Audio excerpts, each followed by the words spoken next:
Hello दोस्तों, उम्मीद करता हूँ आप लोग सब ठीक होंगे। मेरा नाम उस्मान है और आप लोग देख रहे हैं एनिमे रैंक्स। मैंने सोचा बाजार सीरीज की एक्सप्लेनेशन तो चलती रहेगी, तो आज का दिन एक न्यू सीरीज से आगाज होगा जिसका नाम प्लेंटी मैन, जिसका कॉन्सेप्ट एकदम से डेथ नोट के साथ मिलता जुलता है। अरे जाहिर सी बात है, दोनों की क्रिएटर सेम है, जो कि एक लेटेस्ट एनिमे है। तो चलो अब एक्सप्लेनेशन को स्टार्ट करते हैं।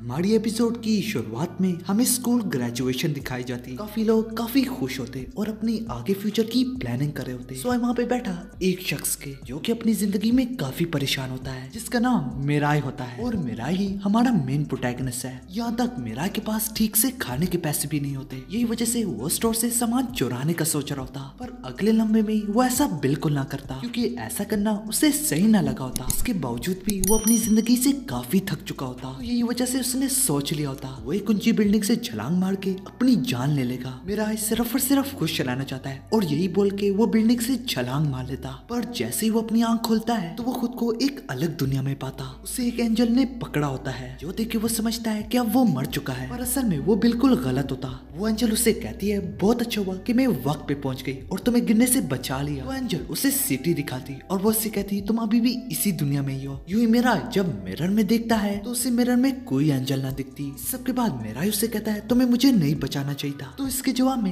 एंजल कहने लगती बिल्डिंग से छलांग मारने से पहले तुमने कहा था कि तुम खुश रहना चाहते हो, यही वजह से तो अब मैं तुम्हारे पास आई हूँ ताकि तुम्हारी जिंदगी में भी खुशियाँ आ सके। तो मिराई उससे कहता है ये नामुमकिन है, उस दिन के बाद मेरी सारी जिंदगी की खुशियाँ खत्म हो गई। पर एंजल बोलती है मुझे पता है उस दिन क्या हुआ था, तुम 7 सालों के थे तभी तुम्हारी पूरी फैमिली मर गई। यहाँ तक उस एंजल को ये भी पता था कि वो अपनी अंकल और आंटी के साथ रहता है और यहीं से तुम्हारी दुख भरी जिंदगी की शुरुआत हुई थी। कि अंकल आंटी का रवैया उसके साथ बहुत बुरा था, वो इसे मारा करते थे, यहाँ तक उसे ज्यादा तकलीफ के लिए जला भी दिया करते थे, जो कि सिर्फ उसे याद करने से मिराई को काफी तकलीफ होती है। मजीद मिराई बोलता है उसका कोई दोस्त नहीं, ना कि कोई फैमिली है, उसकी पूरी की पूरी जिंदगी बस दुख से भरी हुई है। तभी वो एंजल बोलती है स्पेशल रैंक एंजल होने के नाते अब ये मेरी जिम्मेदारी है कि तुम्हारी जिंदगी में खुशियां आए, आजादी और प्यार आए। यूं ही मिराई उसे एक बिल्डिंग पे उतार देती, पर आजादी और प्यार की बात भी मिराई को नामुमकिन नहीं लगती। तो वो एंजल उसे अपने पर दिखाती, इन परों से वो जहाँ जाना चाहे जा सकता है। इन परों की स्पीड भी बहुत तेज है,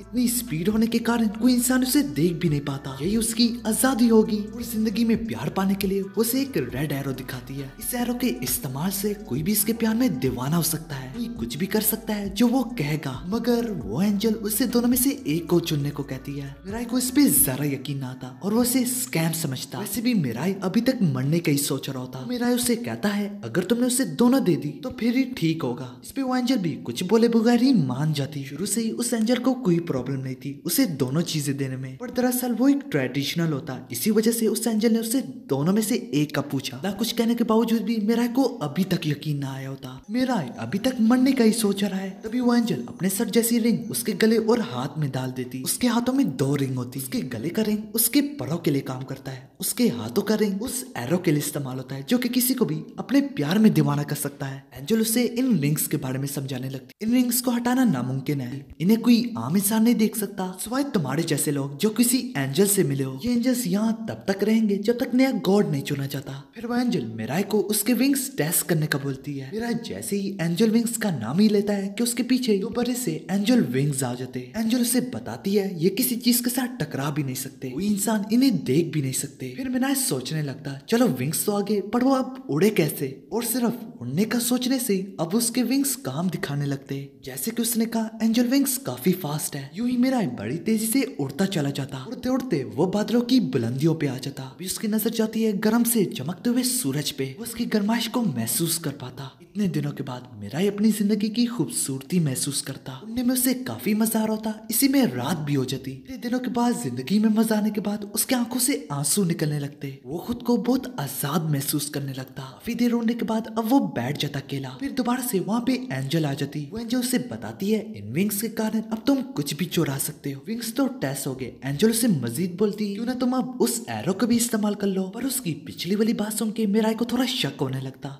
कि तुम एंजल ही हो। उसे एंजल ने कहा था कि तुम चोरी करो और उसे एक ऐसा एरो दिया है जो कि किसी की मर्जी के खिलाफ उसे अपने प्यार में दीवाना कर सकती है, जो कि एंजल का काम तो कम लगता है और डेविल का काम थोड़ा ज्यादा लगता है। पर वो एंजल उसे बताती है, वो एंजल काफी हाई रैंक एंजल है, जो कि वो फर्स्ट और सेकंड रैंक एंजल से भी ज्यादा ऊपर है। लेकिन एंजल उसे बताती है डेविल्स नहीं होते जिन्हें तुम डेविल्स कहते हो, वो इंसानों की फितरत ही होती है। जैसे कि तुम्हारे अंकल और आंटी, उन्होंने ही तुम्हारे माँ बाप और तुम्हारे छोटे भाई को मारा है, जो कि तुम्हारे अंकल आंटी ने उसे हादसे की तरह पेश किया। ये सुनते ही मीरा के पैरों तले जमीन खिसक जाती है। उस एंजल को ये सब कुछ इसलिए पता है क्योंकि वो उसे देखती चली आ रही होती। इसके अलावा मीरा को अपने ऊपर काफी अफसोस होने लगता कि वो उनके साथ रह के अपनी जिंदगी यूं ही बर्बाद करता चला गया, क्योंकि वो एक बच्चा था और उसके माँ बाप और भाई के साथ जो कुछ भी हुआ वो अपने आप को ही कसूरवार ठहराता रहा। एंजल से मजीद बोलती, अगर तुम्हें यकीन नहीं है तो अपनी आंटी के ऊपर इस रेड एरो का इस्तेमाल करो और खुद ही पूछ लो। दूसरे सीन में मीरा बिल्कुल यही करता, अपनी आंटी के ऊपर रेड एरो का इस्तेमाल करता, जिसके तुरंत ही उसकी आंटी उससे बेइंतहा मोहब्बत करने लगती। फिर मीरा उससे यही पूछता है, क्या तुम लोगों ने ही मेरी फैमिली को मारा है? सुनते ही उसके आंटी को उसके किए पे बहुत अफसोस होने लगता। तो वो उसे बताती है कि वो ऐसा नहीं करना चाह रही थी और उसके शॉन ने उससे पैसों के लिए ये काम करने के लिए राजी कर लिया। देखते ही देखते पीछे से मिराई के अंकल भी आ जाते और उन्हें देखते ही मिराई की आंटी उनके साथ लड़ना शुरू कर देती। इसी में मिराई एक फ्लैशबैक में चला जाता। कीरा ड्राइंग की पिक्चर देने जा रहा होता, जो कि उसका होमवर्क होता। उसकी फैमिली गाड़ी में बैठे कहीं जा रही होती। वो लोग जैसी गाड़ी स्टार्ट करते हैं तो वो एक्सप्लोड कर जाती। इसी तरह उसकी फैमिली मारी गई। इसे याद करते ही वो अपने फ्लैशबैक से बाहर आ जाता। कीरा रोता चला जाता